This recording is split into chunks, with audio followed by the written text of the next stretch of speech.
Good evening, Internet. This is your boy Vaughn B, my man Ricky, and the noob adventure, Mr. Elton. Gotta give yourself a little bit of love. All right, it is Sunday, right before the 4th of July. It's gonna be interesting 4th of July. Don't have the money to barbecue anything. So I'm just gonna go, yay, America. That's about it. All right, how you guys doing? It's hot.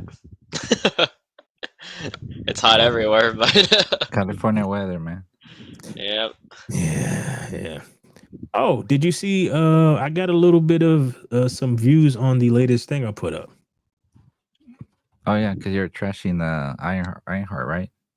Well, basically, I was just reacting to the Critical Drinkers thing, and YouTube is interesting. It's like when I do something kind of original and just me, nothing. But I just reacted, and I don't even do a lot of reactions. But this, yeah, like last time I checked, it was like 680 views. I'm like, Wow. May the algorithm be ever in your favor. bro, it's crazy because I've been listening to a bunch of people talk about this. It is like it's affected everybody. Like I was someone who was doing a kind of a deep dive of what's going on. He was talking about how Tim Pool is like getting 20,000 views on his videos. It's like 1.5 million subscribers. And the guy, he has a large channel. He's like, dude, that's like literally impossible for him to get that few views all of a sudden. It means that they're just not showing it to his That's a big drop off. Yeah, it's like basically what he said is like it's impossible because that means they're not actually showing it to his subscribers. So there's lots of speculation, like why. You know, some of it is you got all these corporate types trying to, I don't know, squeeze into this space because regular TV is dead and dying. Been kind of it's been interesting. Oh, I was called a grifter numerous times too. So some dude was like, this is what small channels do. They grift off of larger channels. I'm like, one, if I actually make a playlist of this stuff, there's like 5 things in there. So I'm not actually I don't do this on a regular basis. I just didn't want to watch part of the argument in the comments was about me not watching Ironheart and just commenting on somebody else who watched it. I'm like, I don't want to watch this. You have to watch it. You're gonna criticize it. I was not criticizing the show. I was just talking about like the whatever Critical Drinker was saying. I was adding my 2 cents to it. I wasn't necessarily criticizing the show. And I actually watched somebody else do a review on it, and I'm pretty glad that I didn't watch it. Just watch it. Just get a beer and watch it. Oh, bro, look, Ricky, he's gonna need a lot more than a beer. After Echo and The Acolyte, I'm good. I even watched Captain America 4. So about Captain America 4, I did my bit. And like they couldn't call me racist because I'm not white. So, and that's basically what they're calling a bunch of people who don't want to watch the show. Like, oh right, yeah. Yeah, dude, it's crap. I'm sorry. I can't.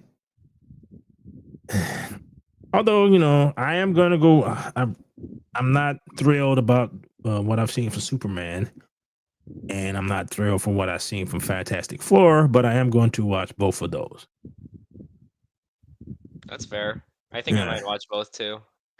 I mean, like they're relatively short, so I can give up a couple hours of my life as opposed to like what 6 shows, 30 minutes a piece. Like 3 hours. That's asking too much of you.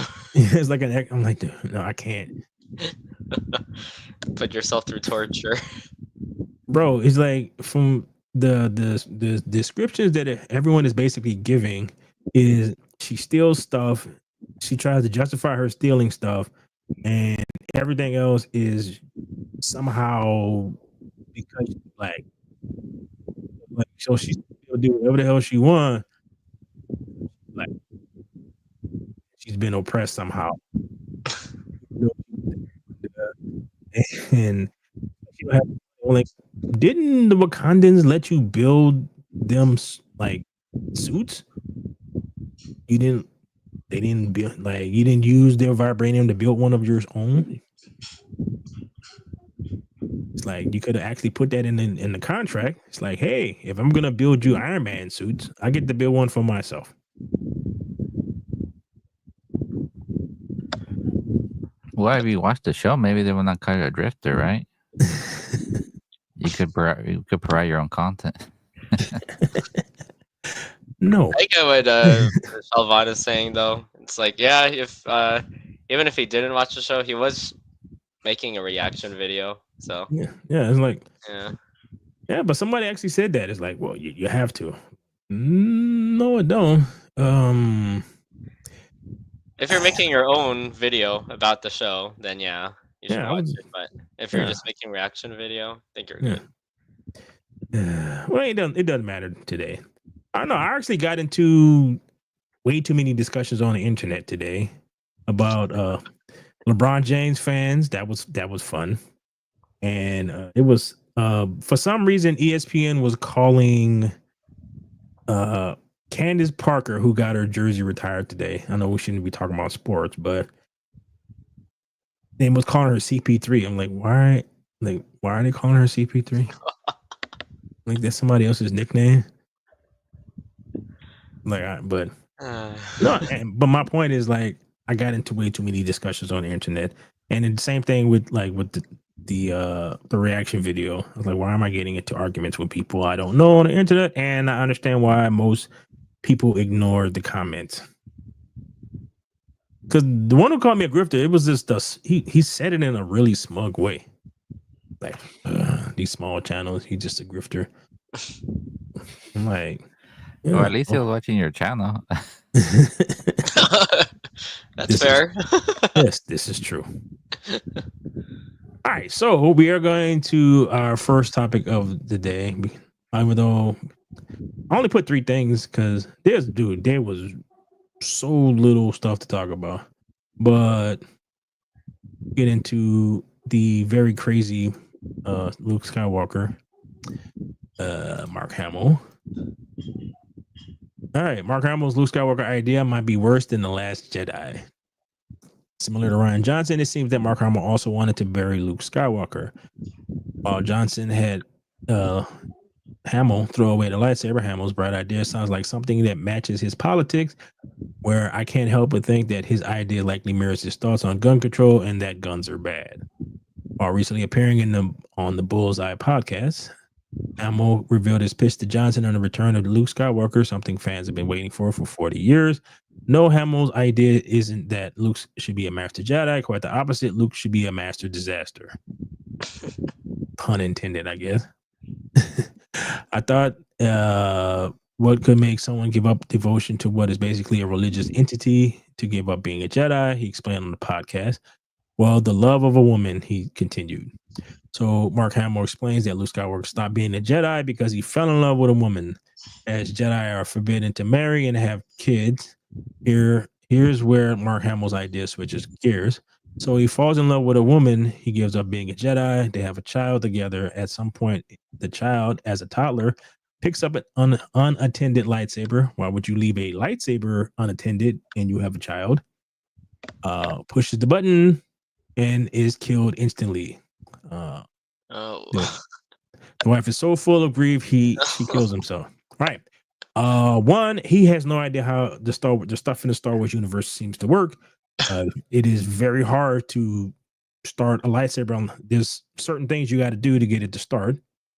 It's not just hitting the button. It's just not, they have safeguards so that random people don't just pick the things up, like if you drop one and kill themselves on accident. It's like, yeah, there's actually there's a safety thing on it. So that means that he has absolutely no clue how the Star Wars universe actually works. Dang, how long was he in? How long did he play Luke for?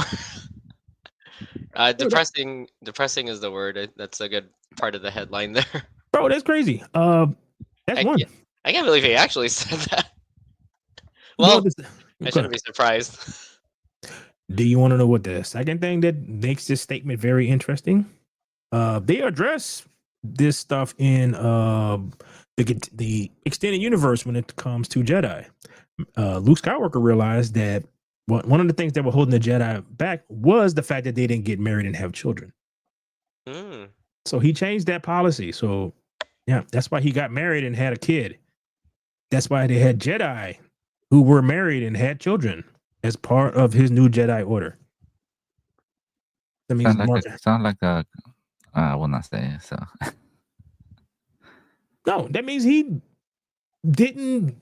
He has no idea about the lore of Luke Skywalker, so he don't know how the lightsabers actually work, and he doesn't know that Luke Skywalker, when he became a master, changed that particular aspect of being a Jedi. What happened with Anakin? Remember? What happened with Anakin? Right. So that's part of the reason why Luke Skywalker changed that particular bit of lore, because of that. Because he saw how what led to the fall of the Jedi was just how their practices were. So he changed that. Mark Helm was like, "We'll just ignore that." Right. Yeah. And he married a force wielder who would also not leave a lightsaber unattended sitting around. So if the article says like, well, it's like gun control, well, he doesn't understand how guns work either. That most people who have guns don't just leave them around the house so that their small children can pick one up and shoot themselves. Mark Hamill's an idiot. That's my conclusion. Yeah. Your thoughts? I think the sad part, my thoughts, I think the sad part is that he played the character for so long and he has like zero understanding of the character and the universe. That's my 2 cents. Well, no, I will give him this. He understood how badly they screwed up his character.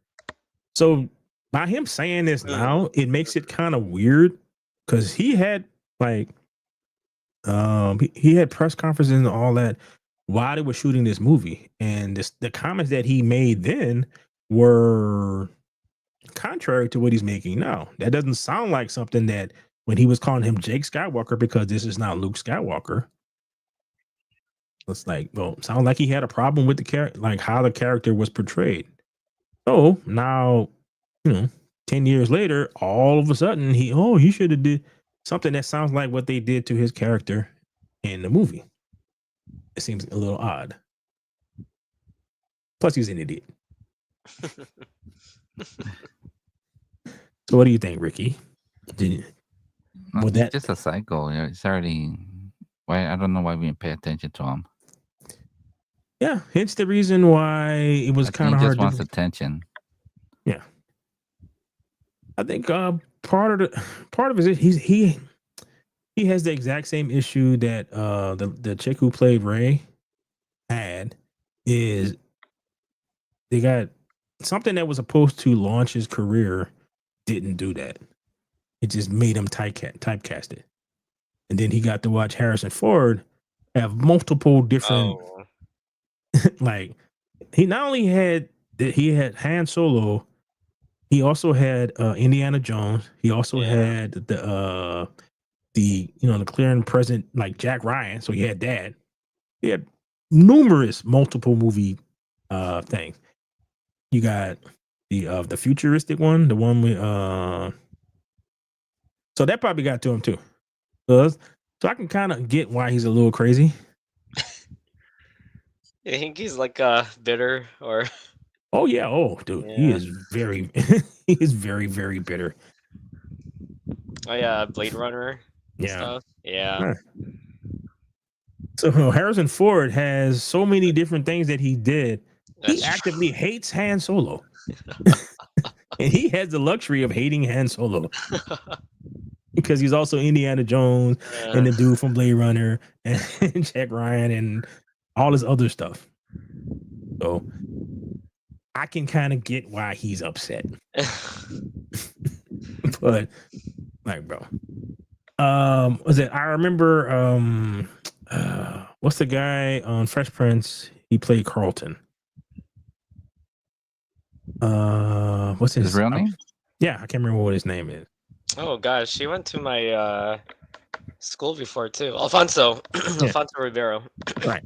So he said that for a while he hated the Carlton dance because every time anybody saw him, that's what they wanted him to do. And he absolutely hated it. Then he got to the point was with, dude, these people love the character that you created. Every aspect of it. They're not asking you, because he was kind of taking it as a dance monkey dance kind of thing. I'm like, no, they love the character. They love the dance you made with the character. And his life changed when he kind of accepted that. Like, dude, most actors do not get an iconic character like that. Yeah, most of them do not. They get to be, yes, I know you. You're in that movie, that thing, and you did the thing kind of thing. It's like, bro, you are Carlton. It's like that.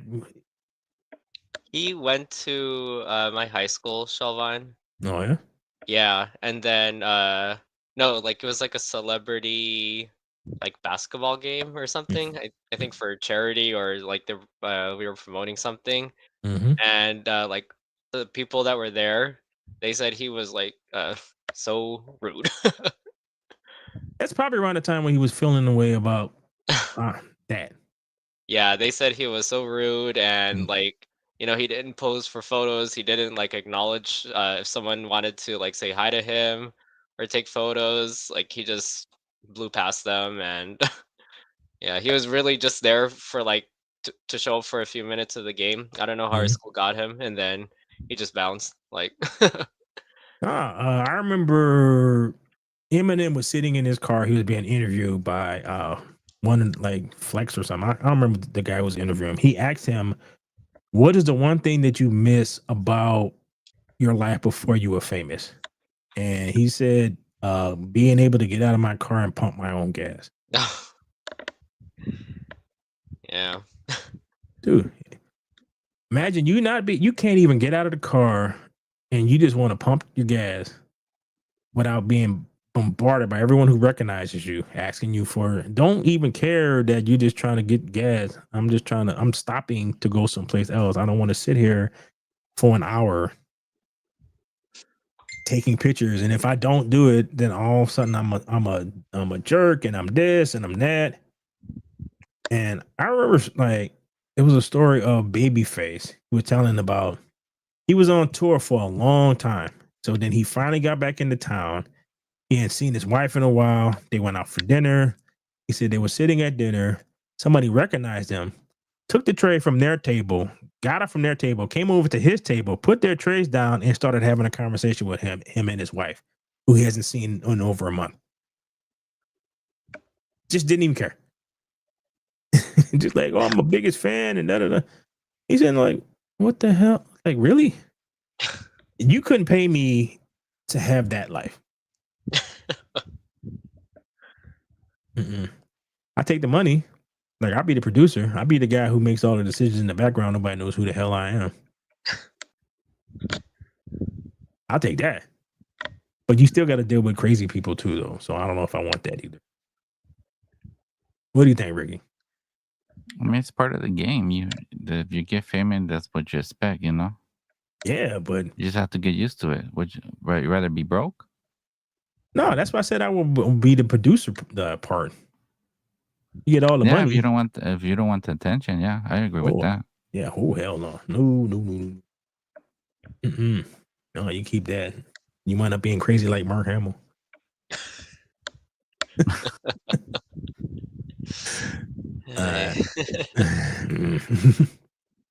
So like I said, I can understand why these people are like that. That don't necessarily mean I have to like it or not, but I can understand why you're crazy.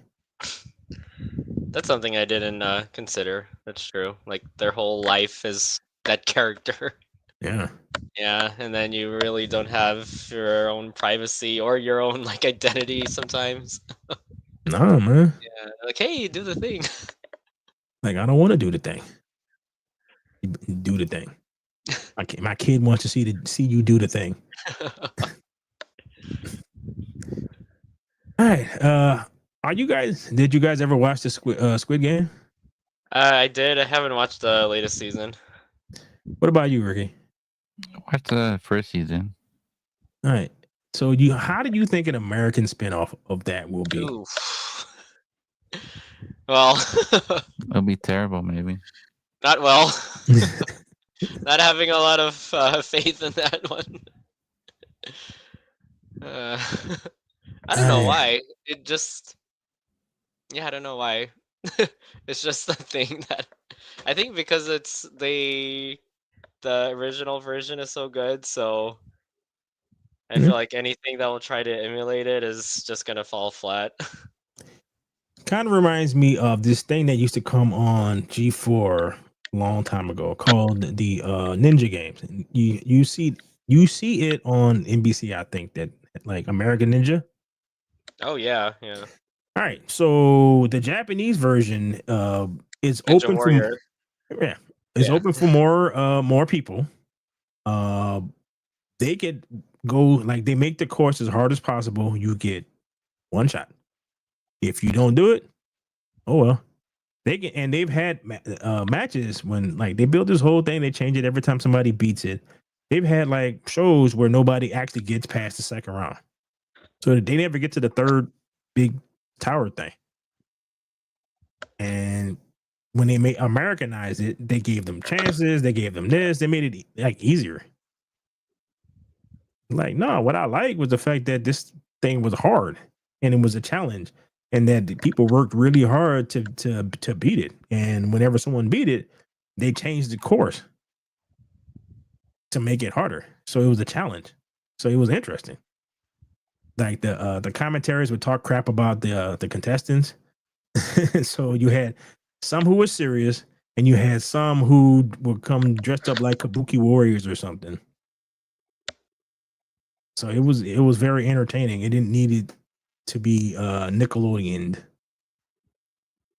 So that's what I'm thinking that's going to happen with this is that they're going to completely not understand why it was popular in the first place. It's gonna lose its like charm and perspective. I don't know.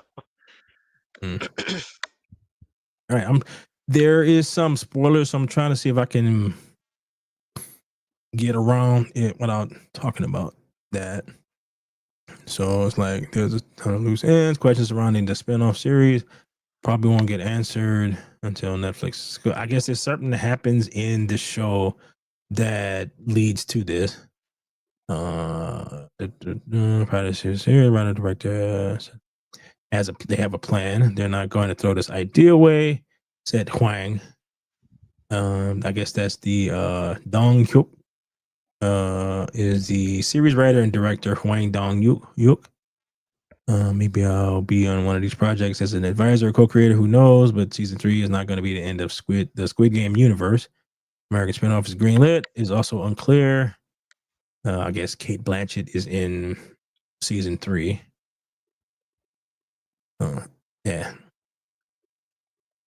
Okay, so it concludes the main guy's story. I don't know.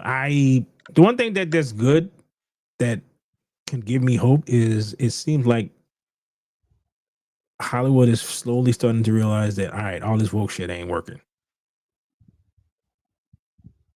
So, and they seem to be trying to get all of this stuff out of the pipe, clean the pipe, and whatever they are obligated to put out, they put out. So maybe in a few years we start actually getting something good. So that kind of gives me hope for like Spaceballs too. Oh yeah. Yeah. although some of the stars I don't think have realized that particular thing yet. Like um Mr. Fantastic, damn it, I hate being old. Pedro Pascal is still talking trash about the other side, not completely understanding that the other side buys tickets to your movie too.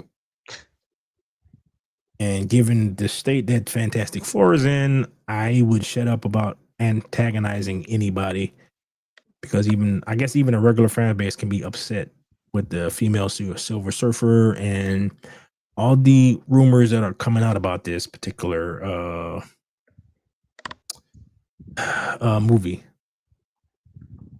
Same thing with like Superman. Did you see the clip with apparently Lex is gonna take his dog? Oh, Dude, he busts into I don't know how Warner Brothers is about showing it, but he busts into Lex's office, tells him like, "Where's the dog?" Lex Luthor is kind of looking at him and just not phased by it at all.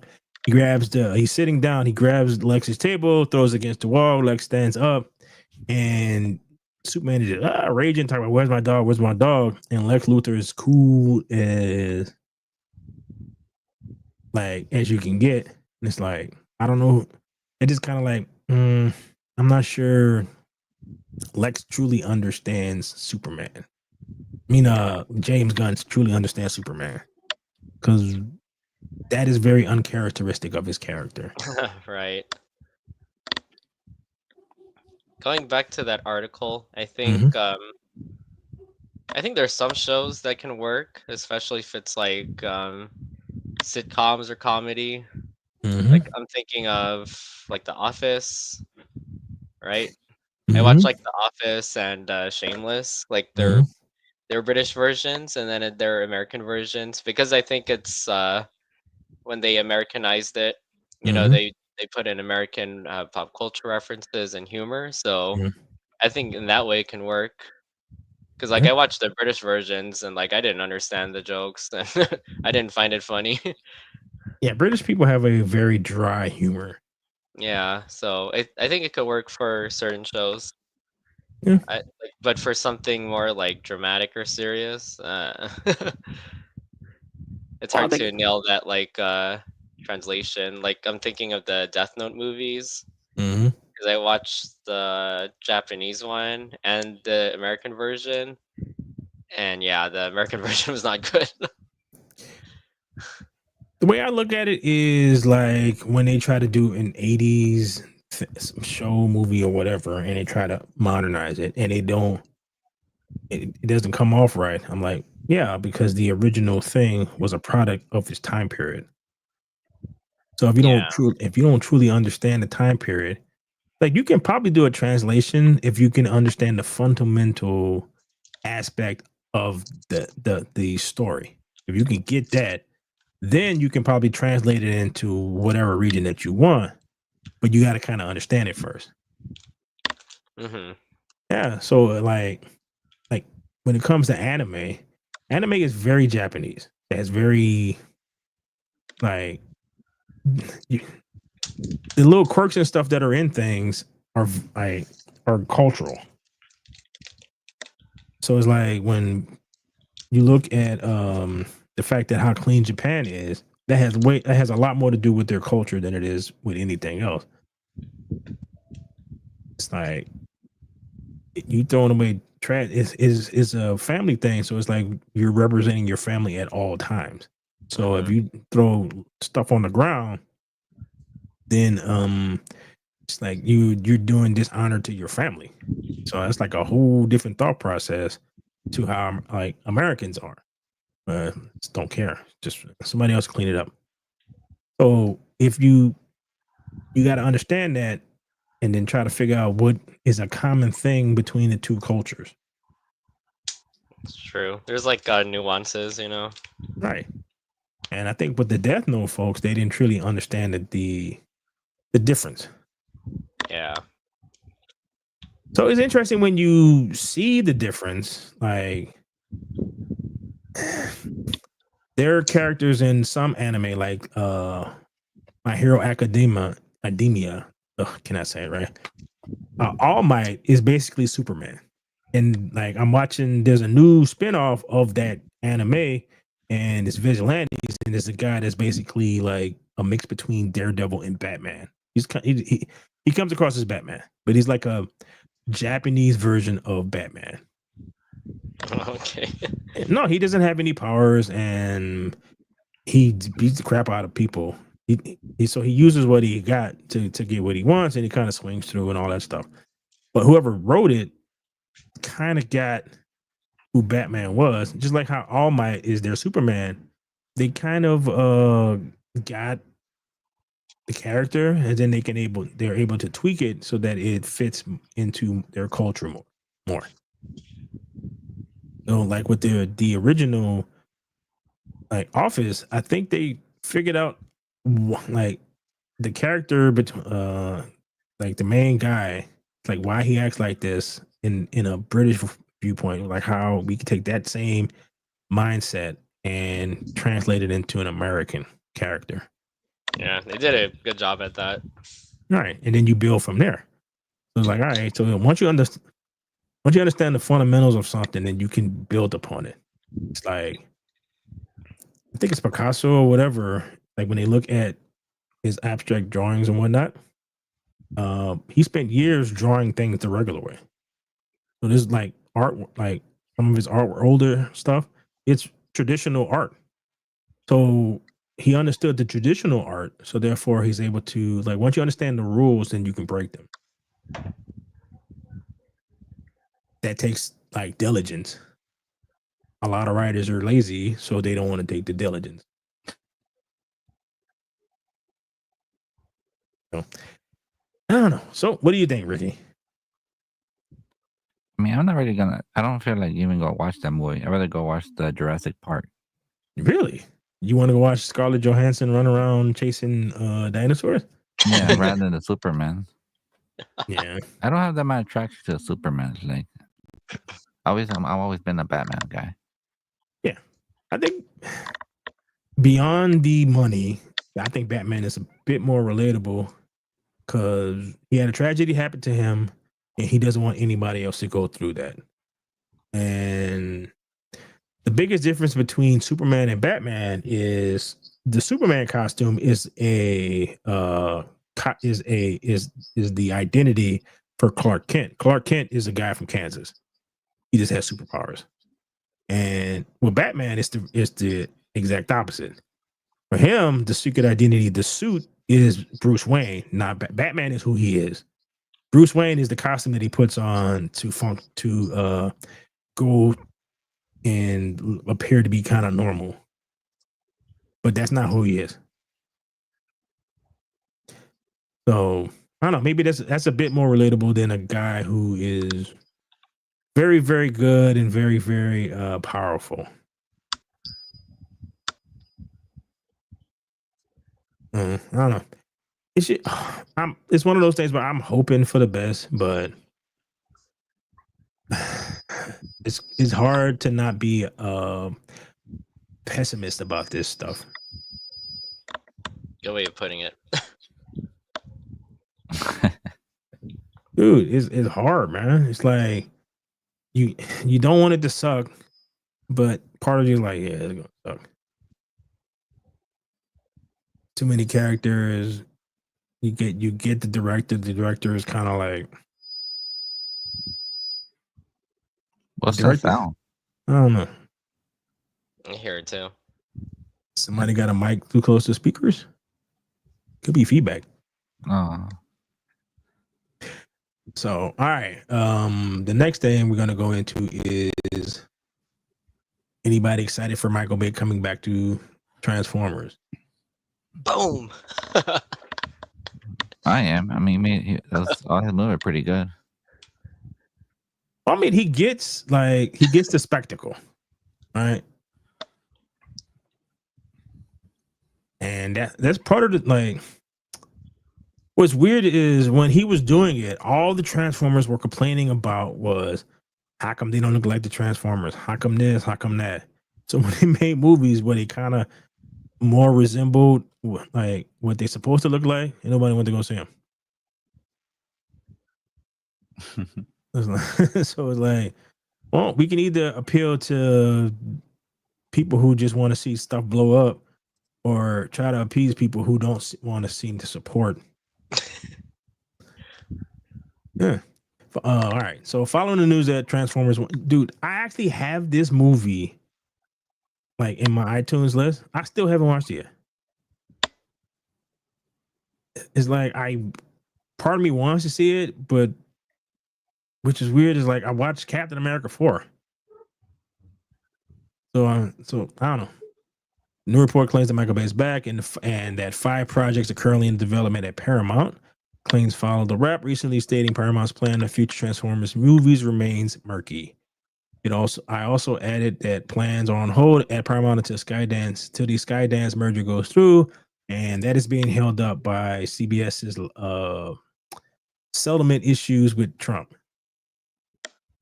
So until that's fixed, then they dude, seriously. That's what's holding it up. So Pork News, blah, blah, blah. According to the site, Michael Bay is back on Transformers with a new project. It is said that Transformers 1 director Josh Cooley is actually involved with a new live action film. Cooley recently confirmed Transformers 1 animated series is dead. Port also says that the G.I. Joe Transformers movie is still happening, and also that 2 other ideas in early stages. Bay approached the studio last year to come back as hands-on producer and possible director. He's got writer Jordan Van Dyna working on the script. Is one of 5 or so Transformers projects in development that David Allison and Skydance will inherit when Paramount sales closes. Cooley, who made last year's animated Transformers 1, just closed a deal to pursue a live-action take. There's also a possible G.I. Joe Transformers crossover in development, and the studio has 2 separate ideas in the early stages. Okay, so this is about Skydance. It's about Star Trek. And they completely killed Star Trek, so who cares about that? Rumors often Skydance won't be renewing Alex Kurtzman's Star Trek contract, and that some sort of reboot will be happening. Yeah, we talked about that the other day. So something similar could be happening with Transformers, like a reboot. All right. I think it's gonna be bad if they're bringing G.I. Joe with that. Well, they hinted at it at the Beast Wars, at the end of the Beast Wars movie, like with the like the credit scenes. So one of the credit scenes was like the main guy in the movie, the little Peruvian guy. Mm-hmm. He was brought into a back room, and it's like, you're gonna join this group that we're putting together, and it was like a bunch of G.I. Joe stuff. It was like a G.I. Joe symbol mixed in with the Transformer stuff. Transformers Cyberworld animated series and storyline launches next month. It's a new digital series rolling out on the official Transformers YouTube channel through summer 2020. Really? You're putting a digital series on the Transformers YouTube channel? So I random. remember G.I. Joes, man. I still remember when I used to buy them at the swap meet and shit. That seems so random. Dude, that's crazy. Wow, 36 episodes too. Yeah. Okay. 36. That's 6 to 11, 36 digital series. How long are these things going to be? It can't be that long. Because I can't imagine a kid want to sit. It's going to be CGI show features from Optimus Prime, Bumblebee, Elita 1, whoever the hell that is. Megatron, Grimlock. Trapped in dangerous video game style setting. Each episode runs about 5 minutes. Okay. Oh, okay. Expect shifting alliances, evolving challenges, and hunt for Energon to drive the action. Presents a new direction for the Transformers franchise, designed to support storytelling across both the show and toys. How was that a new direction? That's what Transformers was. So they're going back to the old direction. Okay. All right. So that's I guess that is, who is that? His designs. Well, it's for 5-year-olds, 5 to 11. So all right, very chibi looking. think Oh, it's more for kids, right? yeah, 5 to 11. Oh, yeah, that kind of looks like that. I mean, 6 to 11. So preteens. Mm-hmm. CG stuff looks cool. I mean, Yeah. yeah. So it starts on July 12th, 36 5-minute episodes on the official Transformers YouTube channel. I wonder if maybe will we get hit? Oh, if not the trailer. It's not letting me. So all right, never mind.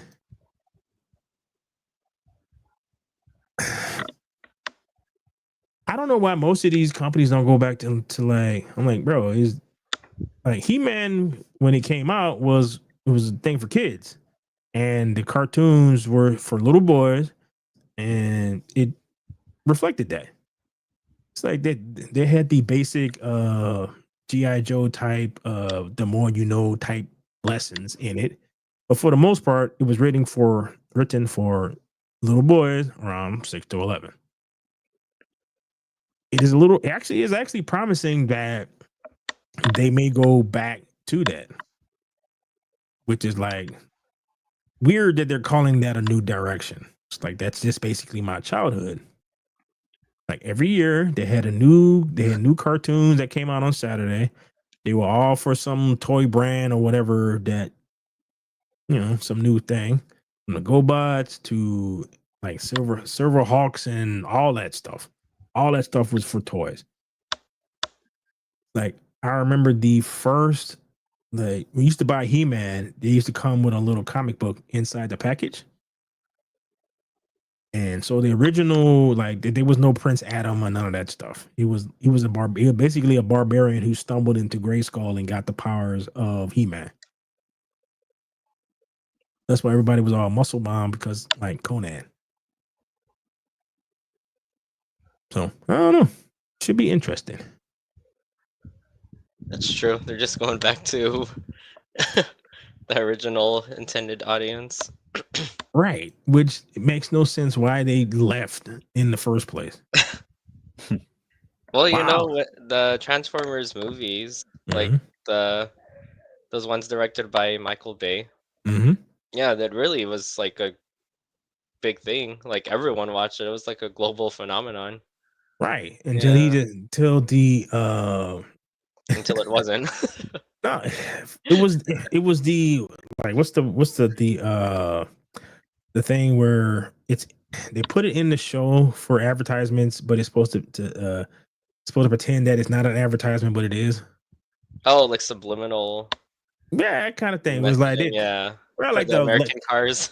right, and like the Yeah. one of the last ones that I saw, it was he was showing like basically he was showing them how they figured this Transformer stuff out, and he just said, "Oh, it could change it and everything." He made it into a beat.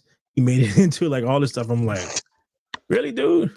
And then it was the one with Marky Mark in it, and he crash lands the spaceship, and he crashes into the side of a Bud Light truck, and then he gets out of the spaceship, grabs a Bud Light while someone's talking to him, and drinks the Bud Light, and just, so I was like, wow, oh, okay, like, dude, he got like. They had one where dude hit somebody in the face with his car tire. It's like he jumped up in the air, and somehow spun the car so that the spinning tire hit some dude in the face and knocked him out. I'm like, bro, that would not just knock it would knock his head off. like like what the I'm like, what this Reminds is me of about? like the Fast and the Furious movies and they became about like everything but racing. Pretty There's like tanks and helicopters. look.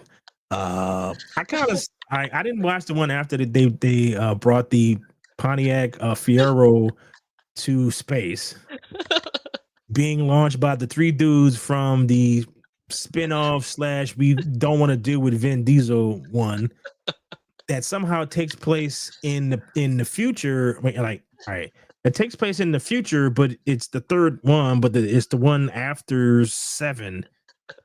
So, so it's like, okay. And now the It's three, like a little ridiculous. bro, the three dudes from that movie are like rocket scientists now with enough IQ to launch a Pontiac Fiero into space with Tyrese and Ludacris sitting in the damn thing, being held together with duct tape in scuba outfit. Oh Like my what? gosh. What the hell am I looking at? I mean, Speaking died of, for me until Paul Walker died. So Hmm? when Paul Walker died, it was basically the end of that shit already. yeah, dude, and that actually got me teared. I was just talking with Kent like at work today about how that scene, because like it gets into the next article about he's coming back for the last one. I don't know how, but the way they handled Seven after he died because they had to do reshoots, it actually got me teared up. Like at the end when when him and like they're driving and they're playing the Wiz Khalifa song, right? Yeah. And they're Yeah, like yeah. looking at each other, it's like you know, like it's my boy. They turn and they go off in different directions with the guys who sing the hook just singing away, and I'm sitting there like, this is the best like It was a nice handling send-off. of handling of someone dying filming a movie that I have ever seen, and it's in a Fast and the Furious movie. It's like, how is this possible? Yeah, I remember that scene too. Right? It's like, why am I getting misty eyed in a Fast and the Furious movie? I wonder why didn't they cast his brother? No, they basically his brother played far shots because he looked enough like him to get away with it from afar. And for that scene, what they did was they superimposed his face onto his brother's face. So that's how they did that shot. Oh, So it was like it was tasteful and touching and all of that. And I'm like, this is a Fast and the Furious movie. Why is it tasteful and touching? With Vin Diesel talking about family. All right. Let me find this thing. All right. Nope. Where is it at? Okay, here we go. I don't know how they're going to do this. Fast and Furious Part 2, Fast X Part 2 will see Brian return to the franchise according to Vin Diesel. Vin Diesel surprised the crowd at Fuel Fest last night in Pomona, California, with some huge Fast X Part 2 reveals. Fast X Part 2, also known as Fast and the Furious 11, is currently positioned as the grand finale of the core Fast and Furious storyline, as Vin Diesel has made it clear that this installment is being crafted as the ultimate conclusion to the decade-spanning saga. At Fuel Fest, Diesel revealed that the Universal is aiming for a April 2027 release date for the finale. He also disclosed that the film will be getting back to his roots, which is street racing culture in Los Angeles. No more tanks. Bro, they can't bro. I don't unless they went to the future.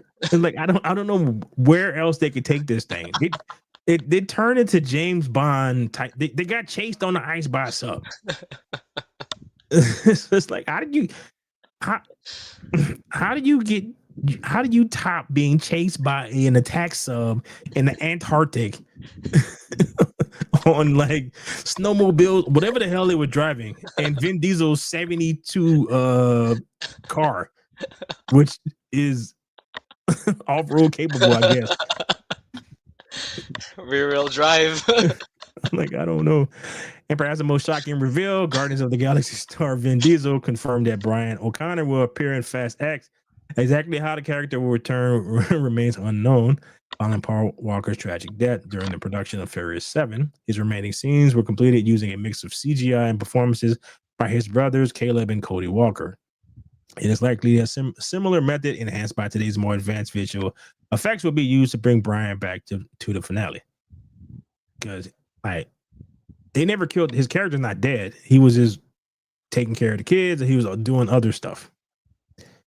Though Brian officially retired at the end of Furious 7, his presence was continued to echo throughout the series, including him in the final chapter serving as a tribute to Paul Walker and the bond between Dom and Brian that helped define the franchise from the very beginning. However, not all fans are on board with Brian O'Connor's return. Some are feel reviving the character is disrespectful to Paul Walker's memory and argue that it comes across as a desperate attempt to boost interest after the previous film underperformed at the box office.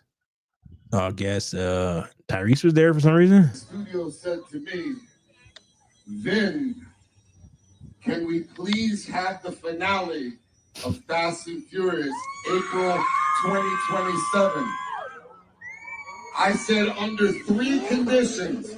You're gonna love this. The first is to bring the franchise back to LA. The second thing was to return to the car culture, to the street racing. The third thing was reuniting Dom and Brian O'Connor. I don't know how you're gonna do that. You're gonna cry. Part 2 is gonna be a sad one. My mind, they're modern saints. At the end, Dante says there are 2 ways a person becomes a saint. Either you pull off a miracle or they sacrifice themselves for the greater good. So yes, you're gonna cry, and there are some tears in your future. Let me tell you. Despite being a final installment of the main Fast and the Furious franchise, there are several spin-offs in the works. So while Dom Toretto's story may be coming to a close, expect Universal to deliver more high-octane thrills for years to come. I can't wait for those. Dude, I actually like the Rock one. Him and Jason Statham. So you got a bunch of Samoans. They're entertainment for sure. Like, this is what I miss though. It's just that's why I'm kind of excited about the Michael Bay coming back to Transformers. Just goofy ass, turn your brain off and just watch it. I don't gotta worry about whether I don't gotta worry about whether or not we're going into World War III or any of that stuff. You know what I mean? Again, I don't know how to go from where they were at to back to regular street racing, because at this point, the Ludacris character, who was a hustler in Miami, who ran illegal street racings, is now a world-class hacker / spy. They're all millionaires. Like, we completely forget about the fact that they're all millionaires now. You forgot about that, didn't you? I think I did, yeah. Yeah, they're all millionaires. They're all like have multiple millions of dollars. They're all rich. Like rich beyond the was it Fast 5 or something like that, when they got that freaking giant safe that they were dragging behind them, smashing cars and shit. Yeah, they got all that money. And don't forget about the international spy ring or spy, whatever the hell that was, that they joined as street to fight. I don't know, international criminals or whatever the hell that shit turned into. It's like, how do you go back to? You already blown up your house, so they blew up the house, rebuilt the house to make it look exactly like it was before.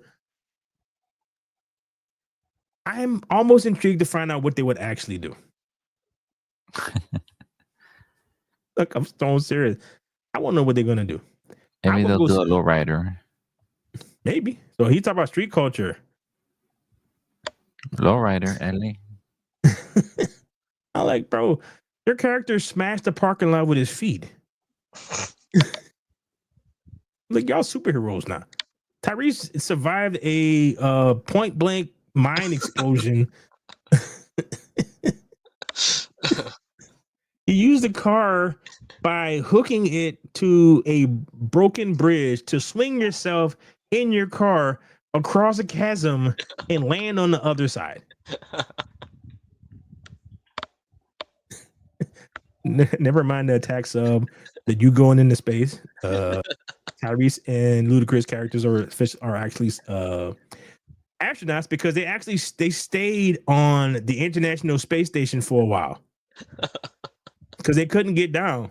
So they floated over to that and docked with it, and they were up there for a while.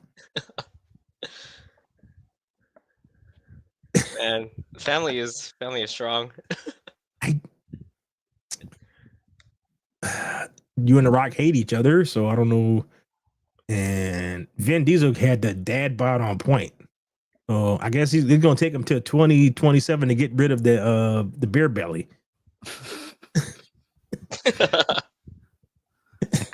It's called water pills. Water pill. So that's what it is. Prescribed. Okay. It's gonna take him that long to get back into shape. Oh boy, this should be fun. All right. So we gotta finish this off with the last thing to talk about is the they're making a friggin' Stilo and Stitch part 2. I'm pretty Live sure they action. will. Yeah, but I'm gonna talk about that. So Disney has finally realized that kids still actually like 2D animation. I know, shocking. So, yeah. All right. Walt Disney Animation could be returning to traditional 2D hand animation. Walt Disney doesn't make a hasn't made a fully 2D animated film since 2011's Winnie the Pooh. I like that movie too. Yeah. I think you were like, what, teenager when that came out? No. Imagine if they make the animation of Elsa and Anna. Damn. Well, this looks like Moana. Yeah. So, That's what like, came to my mind. Yeah, not right. So when you Lilo wear Stitch. like right, so when you like an action movie with characters that look like this, that don't look like the goofy Cal Art stuff that they did in the last one that nobody went to go see. So this is actually very nice. This is nicely drawn. The characters pleasant to look at, and people really like 2D animation. I don't know why Disney it took them this long to figure that out.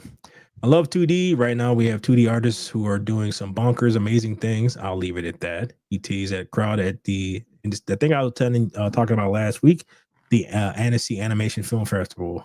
You know what I'm saying about the they're touting all this stuff, but they're using CGI to do most of these things. So therefore, all these people can't find work. The switch to 2D from CGI likely occurred due to loss of know-how for traditional hand animation techniques and rising production costs. To combat the first problem, Bush teased that he recently convinced Disney animated legend Ron Clements, the Great Mouse Detective, and Little Mermaid to come out of retirement and teach the current generation of animators. Bro, I remember I said that. They and this is another one of those things that actually gives me hope about some change in Hollywood. The reason why I told you guys about they pushed all these old white dudes out. Those are the ones who knew how to do the Disney way. So that's why all like the stuff that they put out now, it doesn't feel like Disney, because the people who knew how to do that, they got ostracized and pushed out the door, so that the new people of color can have their voice heard. They never learned. Right. They never learned how to do anything because they didn't want to listen to them because they were old white guys. I'm like, okay, well, the old white guys knew how to do stuff that people like. And anything that Disney is putting out right now that people like is the stuff that was done by the old white guys that y'all didn't want to listen to. The new shit they are doing, nobody likes. Like, none of it. From their Seeing Red to Soul to all that stuff. Everything that is succeeding is stuff that was pushed through by John Lasseter. And y'all got rid of him because he liked to get too many hugs or some other shit. All right. From tackling the second issue is a difficult problem. Bush's period at Pixar, Jim Morris recently commented on the great cost of Pixar and Disney animations film occur. How much money these things cost? Like 200-300. I think the one that just failed, they said it was 150. It could be more than that. The crazy part is the people who make the Minions, they can do theirs for $100 million. Every last one of them is like 150. I make $100 million. All right, so it's only us and Disney Animation that makes animation films in the U.S., and this is what the problem is. Anymore, with all the artists under one roof, we feel like having a colony of artists approaches differentiated our films. We hope to find a path that make that work. Elemental was particularly expensive because all the characters had visual effects. We had been getting the film. We have been getting the film cost down. Same addressing elements of slow rise to profitability.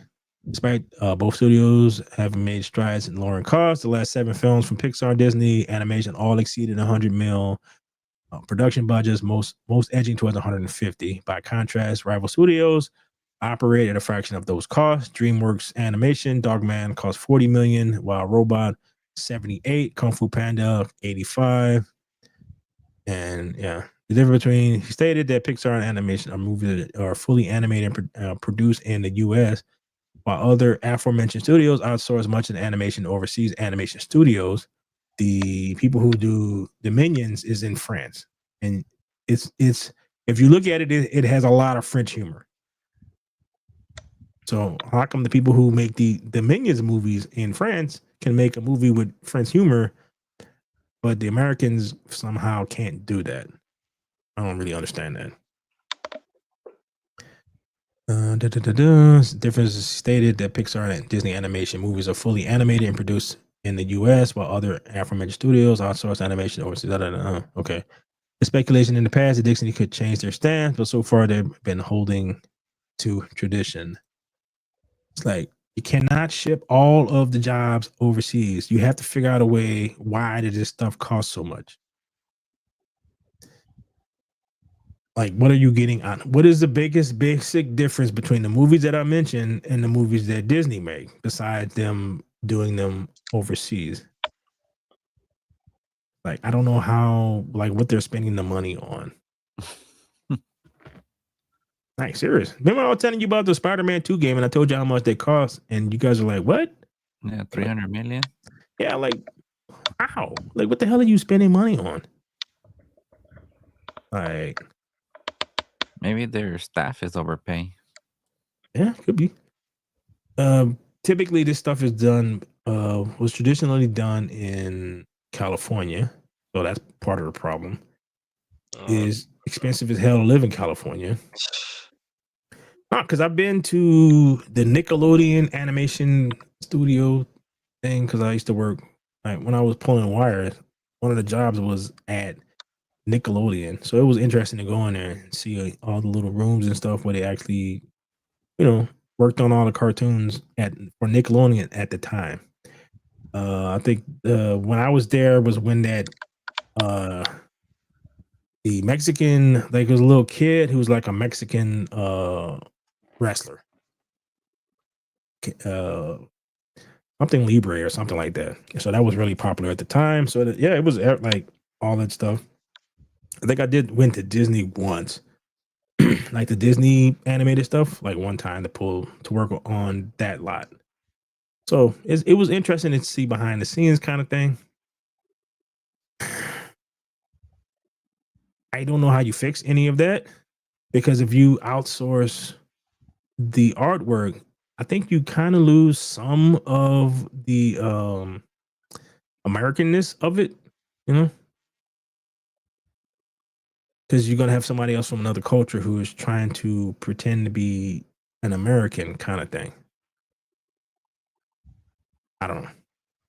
I have no idea how they fix this, but I'm kind of happy that one of the ways that they're doing about it is bringing back some of the old animators to show these folks, we figured out how to do this. So this is how you do this. You don't have to reinvent the wheel.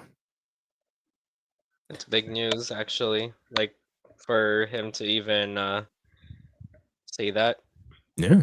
Like, they're getting someone from way back when, during the Renaissance period. Yeah. Yeah. I would never think they would do that again. They Let don't alone have make another 2D movie. They don't have the money. It's like at some point, like when you can kind of say, maybe it's something just like that when it's one movie and then this other one works, but then this one fails, but this other one works. It's like, no, The one where you had a tight rein on the people who were making it and didn't let them put all the crap that they wanted to put into it. That's Inside Out 2. They want to add a whole bunch of woke stuff into that movie. Disney was like, no. The main character's just a little girl. She ain't got no romantic interest in nobody.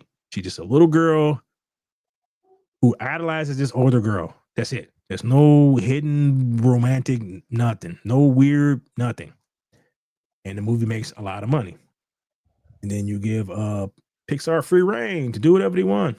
Doesn't make any money. The next one doesn't make any money. Then you're looking at these smaller ones, like the Minion movies. They all work. They all make money because they don't cost that much to make. And it's basically they stay true to that particular art style and how the flavor of each movie.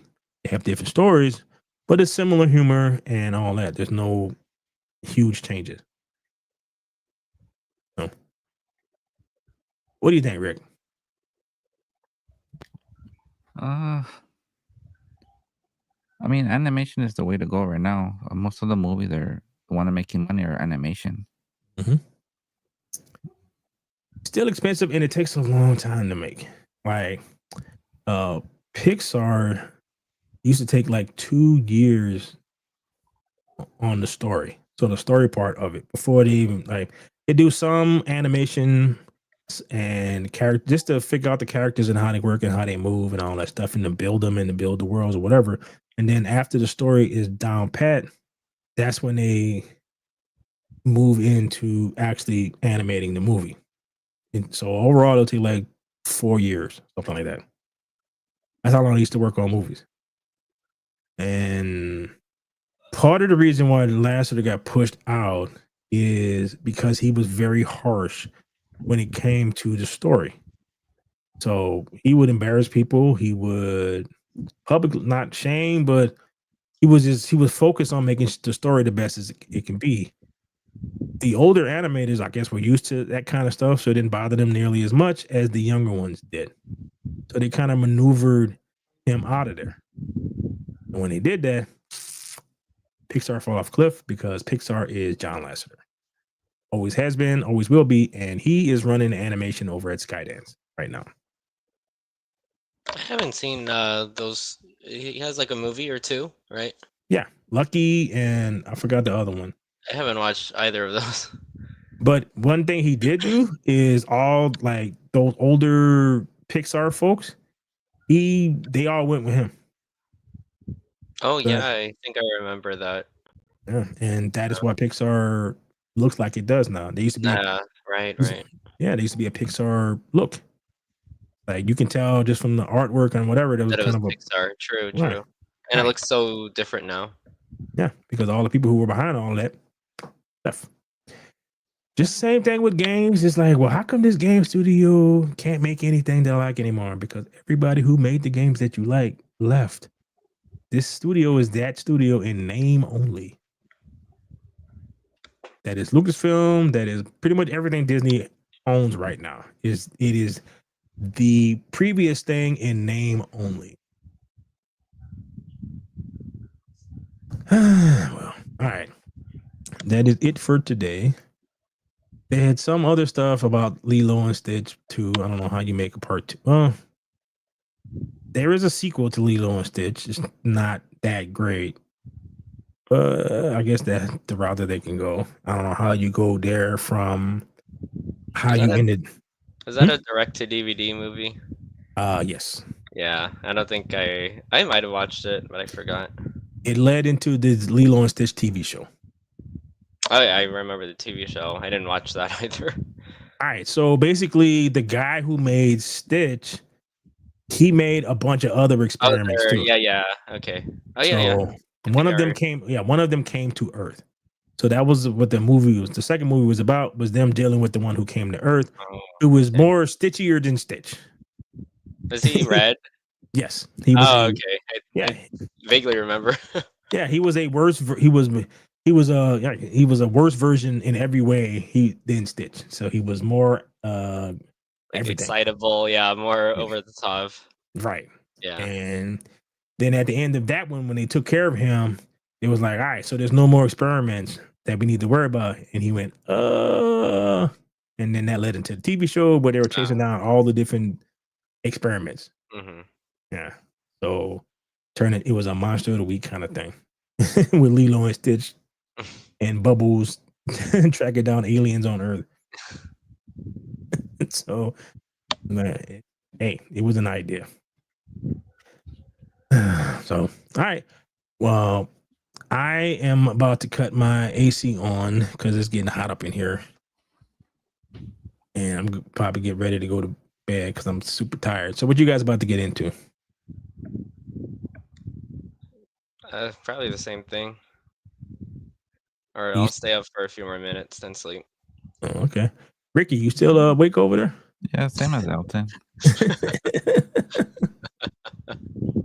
So did any topic intrigue you at all today? No? Fast and the Furious, for sure. That's about it, huh? Maybe Squid Games a little bit. Okay. Dude, it's like trying to find something to talk about right now is kind of difficult. It's a lot of just rumor based type stuff. People don't know whatever. Maybe it'll pick up. When is the next installment of your favorite Star Wars cartoons coming out? Like, I think they're doing another villains one, right? For what? For Star Wars, in the Bad Batch aspect of the Star Wars universe. I don't know. I think it's done already. It was 3 seasons. All right. So, all right. So on that note, then I guess we're out. Please, please comment below. Tell us how we did. Give us your thoughts on what we discussed. All right. Later. Peace.